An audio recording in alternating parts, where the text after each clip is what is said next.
Chapitre 15. Isoler la victime. Si l'union fait la force, l'isolement, lui, affaiblit. Isolez votre victime pour la rendre plus vulnérable à votre influence. Accaparée par l'attention que vous lui portez et obnubilée par votre image, elle n'aura plus d'espace mental que pour vous. Un isolement psychologique. Physiquement, sortez-la de son milieu habituel, coupez-la de ses amis et de sa famille, faites-lui quitter son domicile. Donnez-lui l'impression d'être dans un no man's land, une phase de transition entre son monde d'avant et celui où vous l'entraînez à présent.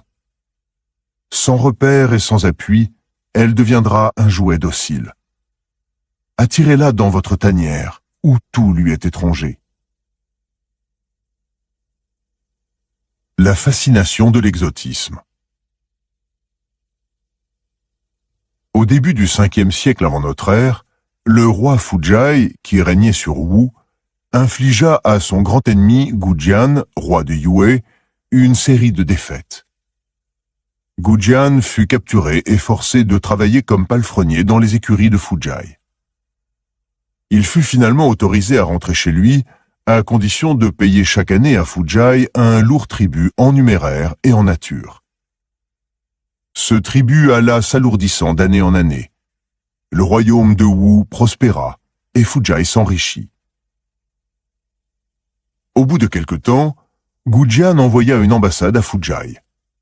Celui-ci accepterait-il 2 vierges d'une très grande beauté en guise de paiement partiel du tribut? Intrigué, Fujai accepta. Elles arrivèrent au bout de quelques jours. Le roi, réjoui à la perspective des plaisirs qu'elles promettaient, les reçut au palais. Elles s'approchèrent du trône.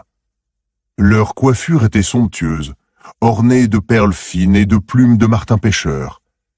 À chaque pas, elles faisaient teinter les pendentifs de jade suspendus à leur ceinture. Dans leur sillage se répandait un parfum délicat.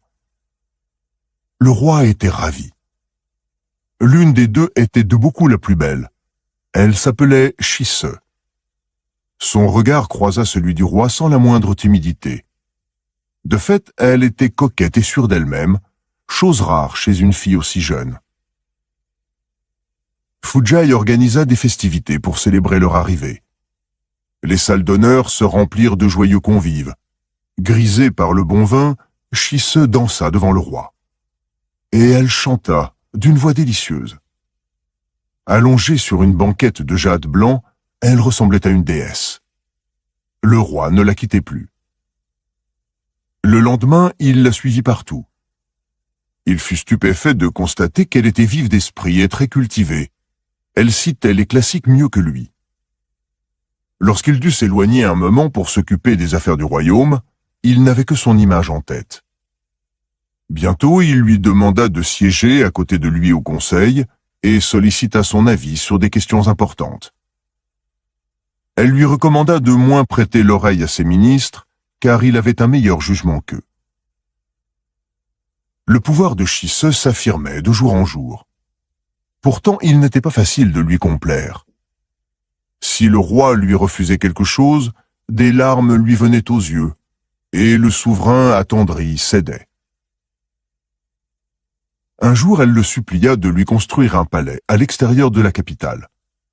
Il s'empressa bien sûr d'exaucer son désir.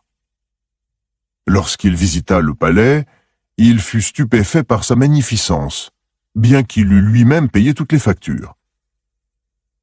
Shise l'avait meublé dans le style le plus extravagant. Quant au parc, il comportait un lac artificiel que l'on franchissait sur des ponceaux de marbre. Fujai consacrait de plus en plus de temps à sa favorite. Assis à côté d'un bassin, il la regardait se coiffer en se mirant dans l'eau, l'observait quand elle jouait avec ses oiseaux enfermés dans des cages d'or incrustées de pierreries, ou qu'elle vaquait çà et là avec la souplesse ondoyante d'un saule pleureur caressé par la brise. Les mois passèrent. Le roi ne quittait plus le palais. Il manquait les séances du conseil, négligeait sa famille et ses amis, déléguait ses fonctions officielles. Il perdait la notion du temps, n'écoutait que d'une oreille distraite ses envoyés lui soumettre des requêtes urgentes. Shise l'occupait corps et âme. Si elle se fâchait, il était pris d'une angoisse insupportable. Enfin, le roi apprit qu'une rébellion couvait. Les énormes sommes dilapidées pour la construction du palais avaient ruiné le trésor royal et le peuple grondait. Il revint à la capitale, mais il était trop tard. L'armée de Yue avait envahi Wu. Tout était perdu. Fujai n'eut pas le temps de rejoindre sa Shise bien-aimée. Plutôt que de se laisser capturer par le roi de Yue, son ancien palefrenier, il se suicida. Il ne sut jamais que Gujian préparait cette invasion depuis des années et que l'irrésistible Shise était la clé de voûte de son projet. Interprétation. Gujian voulait être sûr de pouvoir conquérir le royaume de Wu sans coup férir. Son ennemi, ce n'était pas l'armée ni les ressources de Fujai, c'était son esprit. S'il pouvait le distraire suffisamment de ses devoirs, l'accaparer par autre chose que les affaires de l'État, il cueillerait son royaume comme un fruit mûr. Gujian avait passé tout le pays au peigne fin pour y trouver la plus belle jeune vierge. Pendant 3 ans, il lui avait enseigné tous les arts d'agrément, le chant, la danse et la calligraphie, mais aussi l'élégance, les bonnes manières et les stratégies de la coquetterie. Son plan avait réussi. Shise n'avait pas laissé un instant de repos à Fujai. Tout en elle était exotique et surprenant. Plus Fujai était captivé par sa coiffure, son humeur, son regard, sa démarche, moins il se préoccupait de diplomatie et de guerre. Son esprit était ailleurs. Chacun de nous est un roitelet veillant sur les territoires minuscules de sa propre vie, écrasé de responsabilités, harcelé par ses ministres et ses conseillers.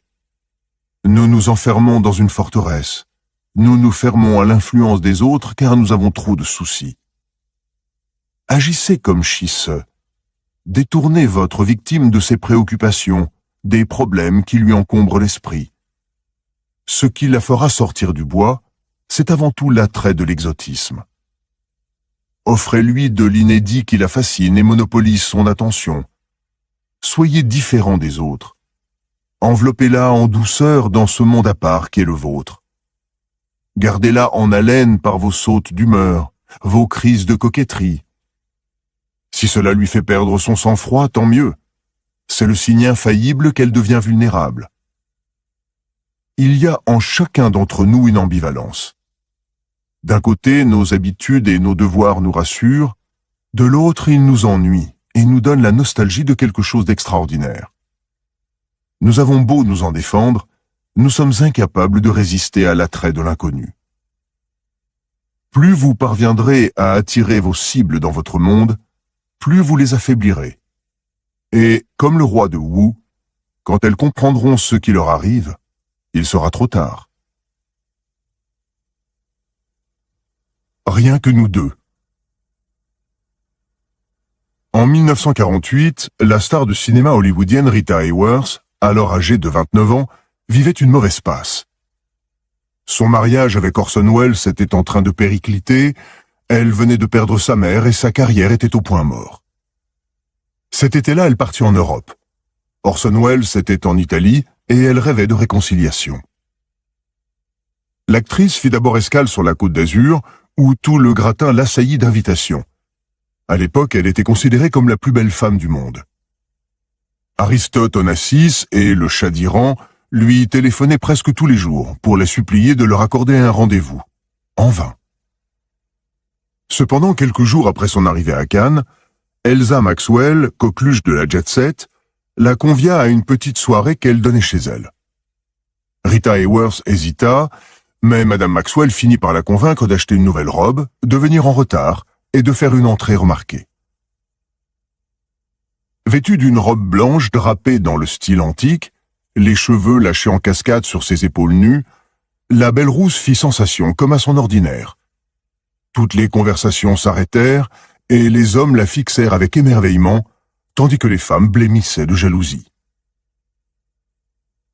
L'un des convives se précipita pour l'accompagner jusqu'à sa table. C'était le prince Ali Khan, âgé de 37 ans, fils de l'Aga Khan III, chef spirituel des Ismaéliens et l'un des hommes les plus riches du monde. Rita Hayworth avait été mise en garde. Ali Khan était un coureur notoire. Hélas, ils se retrouvèrent voisins de table et il ne la lâcha plus, lui posant 1000 questions sur Hollywood, ses centres d'intérêt. Peu à peu, toutefois, elle se détendit et se confia. Ali Khan faisait fi de toute autre présence féminine. Princesse, actrice et beauté en tout genre ne manquaient pourtant pas, comme si Rita Hayworth avait été la seule. Il la précéda sur la piste de danse. Il dansait à la perfection, mais elle se sentit mal à l'aise. Décidément, il la serrait d'un peu trop près. Pourtant, quand il lui proposa de la raccompagner à son hôtel, elle accepta. La nuit était délicieuse et la voiture de sport filait à toute allure dans les virages de la Grande Corniche. Pour un soir, elle était arrivée à oublier ses innombrables soucis. Elle en savait gré au prince, mais toujours amoureuse d'Orson Welles, elle n'était pas disposée à s'engager dans une liaison avec un don Juan comme lui. Ali Khan devait s'absenter quelques jours pour affaires. Il insista pour que Rita Hayworth reste sur la Côte d'Azur jusqu'à son retour. Il l'appela plusieurs fois par jour et lui envoya chaque matin une gerbe de fleurs. Au téléphone, il semblait particulièrement agacé par les assiduités dont le chat d'Iran entourait l'actrice et lui fit promettre d'annuler le rendez-vous qu'elle avait fini par lui accorder. Le hasard voulut qu'une gitane, diseuse de bonne aventure, passe à l'hôtel où l'américaine était descendue. Celle-ci accepta de se faire lire les lignes de la main. « Vous êtes sur le point de connaître le plus grand amour de votre vie », lui prédit la bohémienne. « C'est quelqu'un que vous connaissez déjà.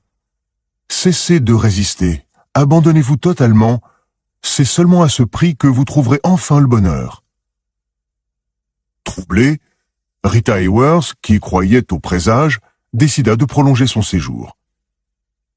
À son retour, Ali Khan l'invita à séjourner dans sa villa en bord de mer, le meilleur refuge contre les paparazzis et les peines d'amour, dit-il, et lui promit de se conduire en gentleman. Elle accepta. La vie dans cette demeure était un vrai conte de fées. Les domestiques indiens étaient aux petits soins pour elle. Le soir, Ali l'entraînait jusqu'au grand salon où ils dansaient tous deux, seuls. Était-ce là le grand amour annoncé par la chiromancienne? Ali Khan invita ses amis à rendre visite à l'actrice. Au milieu de tant d'inconnus, Rita Hayworth sentit de nouveau le poids de sa solitude. Mais au moment où, déprimée, elle avait décidé de partir, Ali Khan l'emmena en Espagne, le pays qui la fascinait le plus. On eût dit qu'il lisait dans ses pensées. Leur voyage fit les gros titres de la presse et les journalistes traquèrent le couple. Rita avait une fille avec Orson Welles. Cette escapade était-elle digne d'une bonne mère? La réputation d'Ali Khan n'arrangeait rien, mais il la soutint et écarta de son mieux les journalistes. Elle était à présent plus seule que jamais et totalement dépendante de lui. Vers la fin du voyage, Ali Khan offrit à Rita de l'épouser. Elle refusa. Il n'était pas le genre d'homme avec qui l'on se marie. Il la suivit jusqu'à Hollywood, où les anciens amis de l'actrice lui battirent froid. Dieu merci, Ali Khan était là pour l'épauler. Finalement, 1 an plus tard, elle succomba. Elle renonça à sa carrière, s'installa dans la somptueuse villa d'Ali Khan et l'épousa. Interprétation. Ali Khan, comme tant d'autres, était tombé amoureux de Rita Hayworth en regardant en 1948 le film Gilda, et il s'était juré de la séduire. À peine avait-il appris sa venue sur la Côte d'Azur qu'il avait convaincu son amie Elsa Maxwell de l'inviter à sa soirée et de la placer à côté de lui. Il connaissait l'échec du mariage de Rita avec Orson Welles et la savait vulnérable. Sa stratégie consista à la couper de tout, de ses problèmes, des autres hommes, et même de sa défiance à son égard. Il commença par l'assiéger d'un intérêt passionné, appels téléphoniques, fleurs, cadeaux.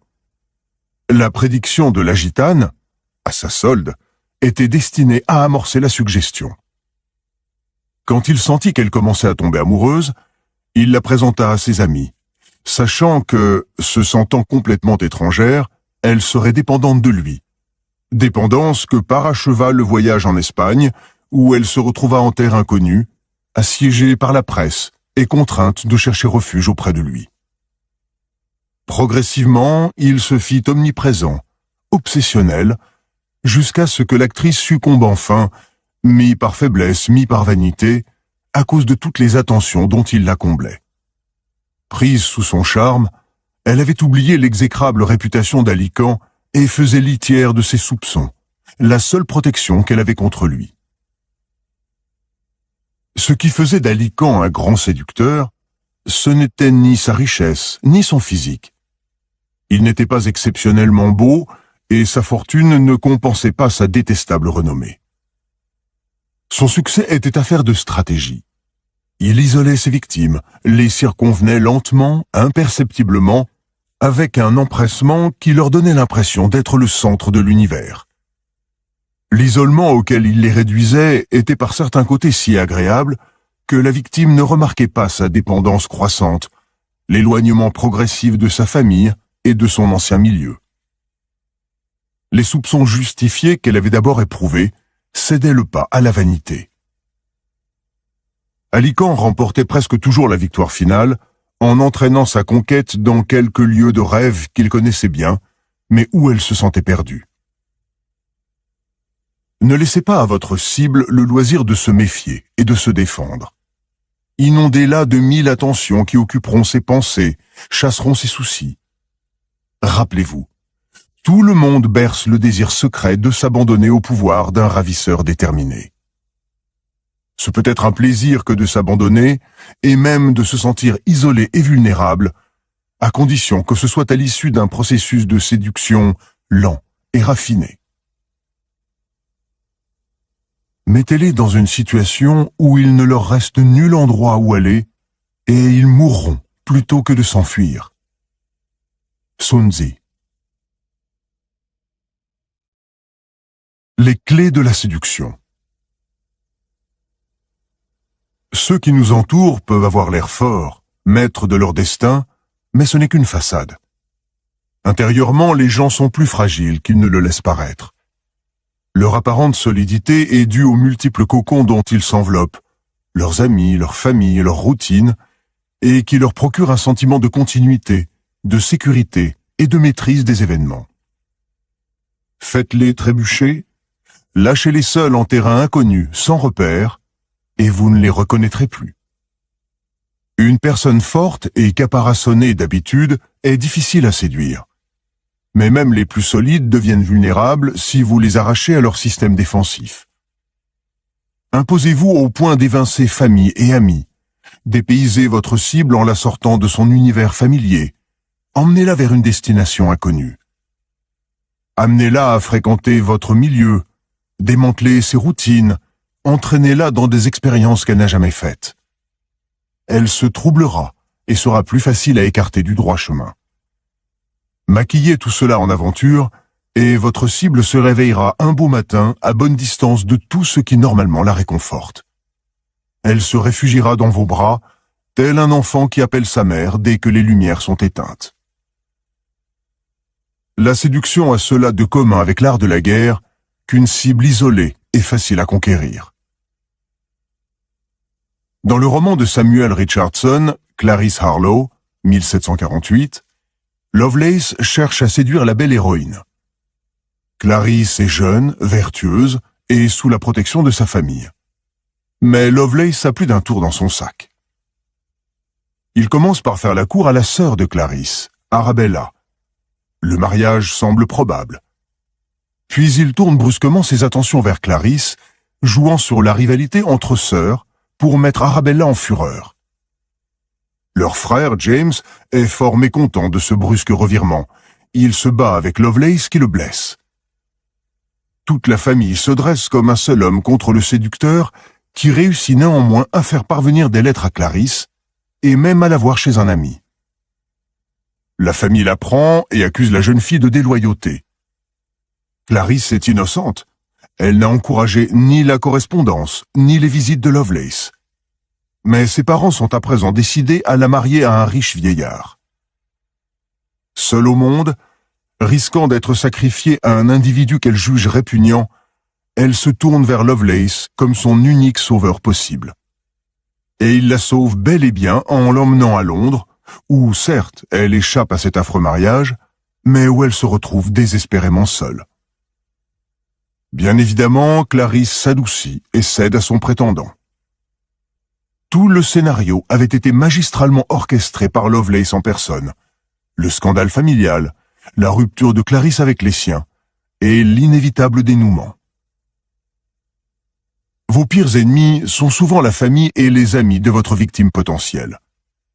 Ils n'appartiennent pas à votre cercle, et, insensibles à votre charme, ils risquent de lui faire entendre la voix de la raison. Ingéniez-vous le plus subtilement possible à les brouiller ensemble. Laissez entendre qu'ils sont jaloux de la chance qu'elle a eue de vous rencontrer, que ses parents sont des vieux croutons ayant perdu le goût pour l'aventure. Ce dernier argument est extrêmement efficace avec des jeunes en phase d'affirmation d'eux-mêmes et qui ne demandent qu'à se rebeller contre l'autorité, notamment celle de leurs parents. Vous êtes l'incarnation de la vie et de la passion. Amis et parents sont synonymes de routine et d'ennui. Dans la pièce de Shakespeare, Richard III, le jeune Richard, encore duc de Gloucester, vient d'assassiner le roi Henri VI et son fils, le prince Édouard. Peu après, il aborde Lady Anne, veuve du prince, qui sait parfaitement ce qu'il a fait aux deux hommes qu'elle avait de plus proches, et qui le hait de toutes ses fibres. Néanmoins, Richard cherche à la séduire. Sa méthode est simple. Il justifie son acte par l'amour qu'il a pour elle. Il voulait qu'elle n'ait que lui dans la vie. Sa passion était telle qu'elle l'a poussé au meurtre. Naturellement, non seulement Lady Anne n'est pas dupe, mais elle le hait encore plus. Il persévère néanmoins. Lady Anne est dans un moment de grande vulnérabilité, seule au monde, sans soutien d'aucune sorte, et dans l'abattement du deuil. Paradoxalement, les paroles de Richard commencent à avoir de l'effet sur elle. Même si le crime n'est évidemment pas une technique de séduction, le séducteur doit bel et bien commettre un meurtre, symbolique. Tous les attachements du passé sont des obstacles au présent. Même les partenaires que l'on a quittés peuvent continuer à nous hanter. Le séducteur est l'otage du passé de sa victime. La comparaison avec les soupirants précédents peut tourner en sa défaveur. Ne laissez surtout pas les choses en venir là. Effacez son passé en la harcelant de prévenance. Si nécessaire, détruisez le souvenir des amants précédents, subtilement ou non, selon les circonstances. N'hésitez pas à rouvrir de vieilles blessures, à démontrer les avantages du présent sur l'histoire ancienne. Plus vous isolez votre cible de son passé, plus elle s'ancrera dans le présent, avec vous. Le principe d'isolement peut être pris au pied de la lettre. Emmenez au loin votre victime, comme à Lycan. De préférence dans une île. Les îles ont toujours eu la réputation de lieux propices au plaisir des sens. Une fois installé à Capri, l'empereur romain Tibère s'abandonna à la débauche. Le seul inconvénient du voyage est l'intimité forcée. Il vous deviendra difficile de conserver votre aura de mystère. Mais si votre lieu de villégiature est assez beau pour la captiver, elle ne verra pas trop les aspects banals de votre personnalité. Cléopâtre avait ainsi invité Jules César à descendre le Nil en sa compagnie. Plus il était loin de la Méditerranée, plus elle l'isolait de Rome, et plus elle avait le champ libre pour le séduire. Au début du XXe siècle, la lesbienne Nathalie Barnet eut une liaison intermittente avec la poétesse Renée Vivien. Pour favoriser la réconciliation, elle l'emmena sur l'île de Lesbos, où elle avait déjà fait de fréquents séjours. L'empreinte de la grande poétesse Sappho, que conserve ce lieu mythique, désarma Renée Vivien, qui en vint même à voir en Nathalie Barnet une réincarnation de Sappho en personne. N'emmenez pas votre victime n'importe où. Choisissez le lieu qui évoquera les connotations les plus propices.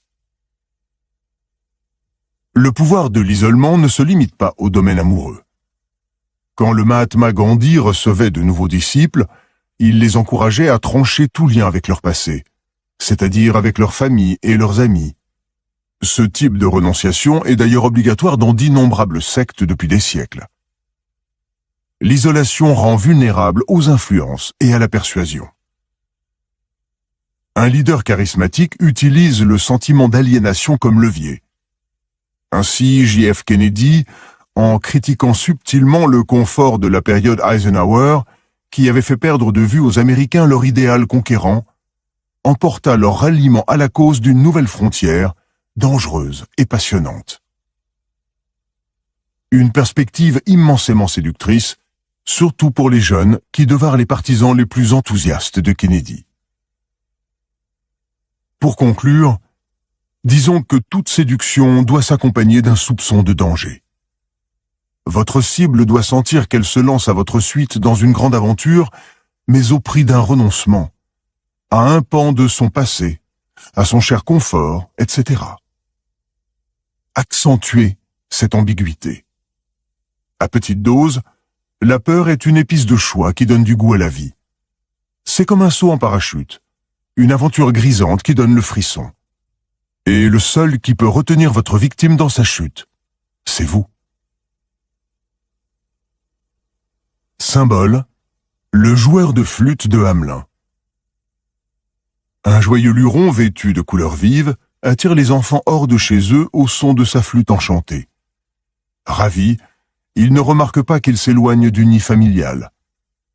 Ils ne se rendent même pas compte que le gentil baladin les conduit à la mort. A contrario. Le risque de la stratégie d'isolement est simple. Si vous agissez de façon trop brusque, votre cible prise de panique risque de s'enfuir. Il faut procéder progressivement, sous couvert de plaisir. Le plaisir de vous connaître, celui de tout laisser derrière soi. Attention, certaines personnes sont trop fragiles pour être totalement coupées de leur base. Pour chaque lien qu'elle tranchait, famille, ex-épouse ou maîtresse, Pamela Harriman mettait en place un nouveau confort.